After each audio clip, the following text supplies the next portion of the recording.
فأعوذ بالله من الشيطان الرجيم بسم الله الرحمن الرحيم نحمده ونصلي على رسوله الكريم أما بعد اللهم صل على سيدنا محمد وعلى إمام مهدي رحمة للعالمين وآله وسلم। উপস্থিত দিনদার ইমানদার সকল ধর্মপ্রাণ শান্তি ও মুক্তিগামী ভাই বোনেরা, দেশ ও দেশের বাহিরে যাহারা আমার এই ভিডিও দেখছেন সকলের প্রতি রহিল আমার আন্তরিক সালাম। আসসালামু আলাইকুম রাহমাতুল্লাহি ওয়া বারাকাতুহু। বিশ্ব শান্তি ও মানব মুক্তির তরী মুহাম্মদী ইসলাম নিয়ে আবার আপনাদের মাঝে উপস্থিত হয়েছি। আজকের ভিডিওর বিষয়বস্তু হলো একজন মানুষের মানব দেহ হলো শরীয়ত আর তার রূহ বা আত্মা হলো মারিফত। আজকে এই বিষয়ের উপর আমি আপনাদের মাঝে সংক্ষিপ্ত আকারে আলোচনা করব। আমার প্রিয় শান্তিগামী মুক্তিগামী ভাই বোনেরা, এলমে শরীয়ত, এলমে তরিকত, এলমে হাকিকত, এলমে মারিফত, এই চারটি জ্ঞানের জ্ঞানী ছিলেন আল্লাহর রাসূল। তাই প্রত্যেকটা মানুষকে ইনসানে কামেল, মুমেনে কামেল, আল্লাহওয়ালা, পরহেজগার, সত্যবাদী হতে হলে এই চারটি জ্ঞানে জ্ঞানী হতে হবে। চারটা বিদ্যাই প্রতিটা মানুষের মধ্যে থাকতে হবে। তাই আজকের বিষয়বস্তু হলো এই দেহ হলো শরীয়ত আর এই দেহের মধ্যে আত্মা অর্থাৎ রূহ হলো মারিফত। দেহকে দেখা যায়, মারিফত আত্মা তথা রূহকে দেখা যায় না। আমার মহান মুর্শিদ রাসূলে খুদা সাল্লাল্লাহু আলাইহি ওয়াসাল্লামের সুযোগ্য উত্তরসূরি প্রতিশ্রুতি ইমাম মাওলা মাহাদি আমার মহান মুর্শিদ বলেন, প্রতিটা মানুষের মধ্যেই আল্লাহ রাব্বুল আলামিন রূহ রূপে বিদ্যমান।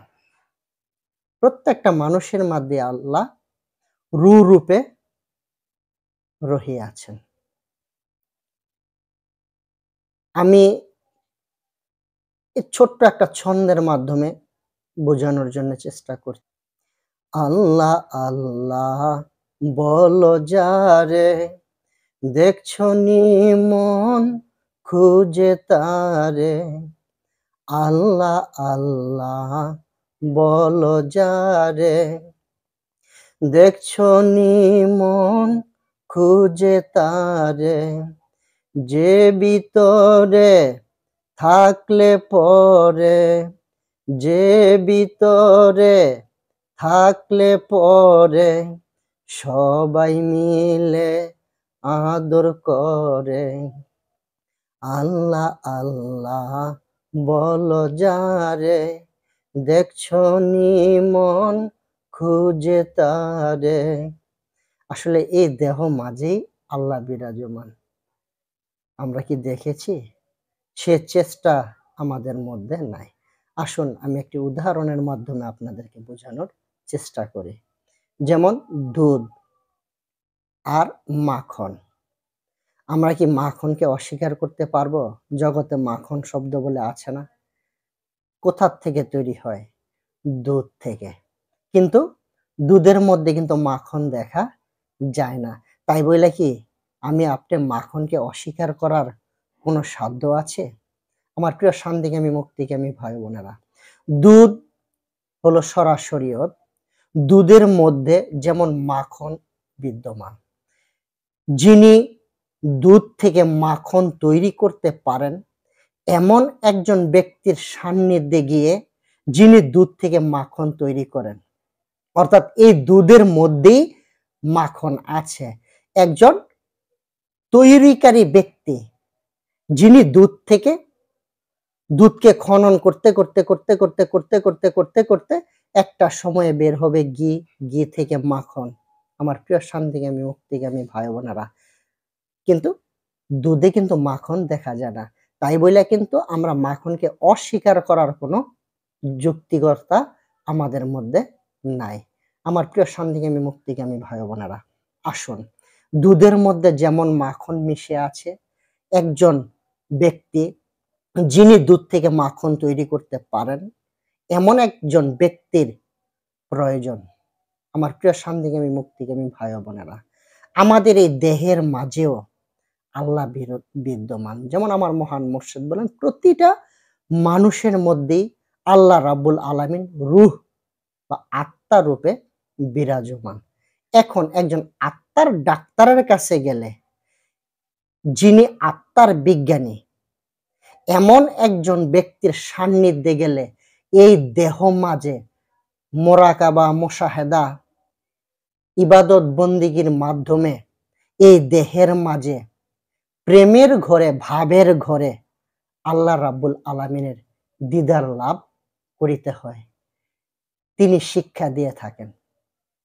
আমার প্রিয় শান্তিকামী মুক্তিকামী ভাই বোনেরা, তারাই হলেন নবুয়তের যুগে নবী রাসূল, আর এই বেলায়েতের যুগে তারা হলেন ওলি আল্লাহ। আল্লাহ রাসূল সাল্লাল্লাহু আলাইহি ওয়াসাল্লাম ফরমান, মান আরাফা নাফসাহু ফাকাত আরাফা রাব্বাহু। যে নিজেকে চিনেছে সেই তার প্রভুকে চিনেছে। আমার প্রিয় শান্তিকামী মুক্তিকামী ভাই বোনেরা, আল্লাহ রাসূল বলেন, যে নিজেকে চিনেছে সে তার প্রভুকে চিনেছে। প্রভুকে চিনার শর্ত হলো আগে নিজেকে চিনতে হবে। আমি কে? যেমন এই দেহ ৪টি উপাদান দ্বারা তৈরি: আগুন, পানি, মাটি, বাতাস। এই ৪টি উপাদান দ্বারা দেহ তৈরি। আর এই দেহের মধ্যে আল্লাহ পবিত্র কোরআনে বলেন, ওয়া নাফাকতু ফিহি মিন রুহি। অর্থাৎ আল্লাহ বলেন, আমি আমার রূহ থেকে কিছু রূহ তোমার ভিতর ফুঁকে দিলাম। আসলে আল্লাহ যখন, এর হাকিকত হলো, আল্লাহ যখন ওই দেহ মাঝে মাতৃগর্ভে ১২০ দিন পর তার কলবে আসেন, বসেন, তখনই এই দেহটা হলো শরীয়ত আর আত্মা হলো মারিফত। আল্লাহ যখন তার হৃদয় মাঝে বসেন, তখনই শরীয়ত আর মারফত মিলে হইল একটা পূর্ণাঙ্গ দেহ, অর্থাৎ একটা জীবন্ত দেহ।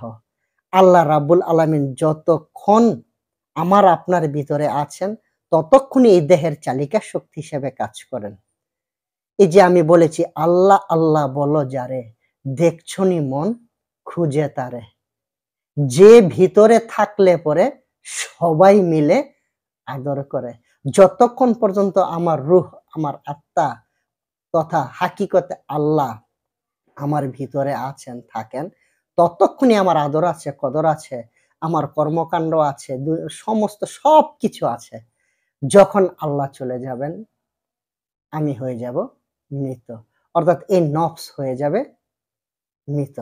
আমার প্রিয় শান্তিকামী মুক্তিকামী ভাই বোনেরা, হায়াতের জিন্দেগিতে একজন মানুষ এই মানব বান্ডে যত দিন, যত সময়, যতক্ষণ এ আত্মারূপে আল্লাহ বিরাজমান, একজন মানুষ যিনি মানুষ হতে পেরেছেন, এই মানুষেই আছে মানুষ। মন তারে ধরো, তারে খোঁজো, তারে ভোজো। তারা হলেন নবুয়তের যুগে নবী রাসূল, আর এই বেলায়েতের যুগে তারা হলেন ওলি আল্লাহ। এমন একজন ওলি আল্লাহর কাছে যেয়ে এই দেহ মাঝে তাকে তালাশ করো। ওলি আল্লাহদের শিক্ষাই হলেন ফানায়ে শায়েখ, ফানায়ে রাসূল, ফানা ফিল্লাহ। অর্থাৎ জগতে কোনো স্কুল মাদ্রাসায় এই শিক্ষা নাই। কোনো স্কুল মাদ্রাসায় ফানায়ে শায়েখ, ফানায়ে রাসূল, ফানা ফিল্লাহ এই কোর্স কোথাও, কোনো মাদ্রাসা, স্কুল, মক্তব কোথাও নাই। একমাত্র ওলি আল্লাহদের দরবারে আছেন। ওলি আল্লাহদের শিক্ষাই হলেন ফানায়ে শায়েখ, ফানায়ে রাসূল, ফানা ফিল্লাহ। আমার প্রিয় শান্তিকামী মুক্তিকামী ভাই বোনেরা, এই দেহ মাঝে প্রভুকে খুঁজে বের করতে হলে, প্রভুর পরিচয় লাভ করতে হলে, মান রব্বুকা প্রশ্নের উত্তর দিতে হলে অবশ্যই একজন ওলি আল্লাহর কাছে যেয়ে তার পথ মতে চলে, তার পথ মতে সাধনা করে, ধর্ম কর্ম করে এই দেহ ভান্ডারে, দেহ মাঝে, কলবের মধ্যে আল্লাহ রাব্বুল আলামিনের পরিচয় তথা দিদার লাভ করতে হবে। আমার প্রিয় শান্তিকামী মুক্তিকামী ভাই বোনেরা, আসসালামু আলাইকুম রাহমাতুল্লাহি ওয়া বারাকাতুহু।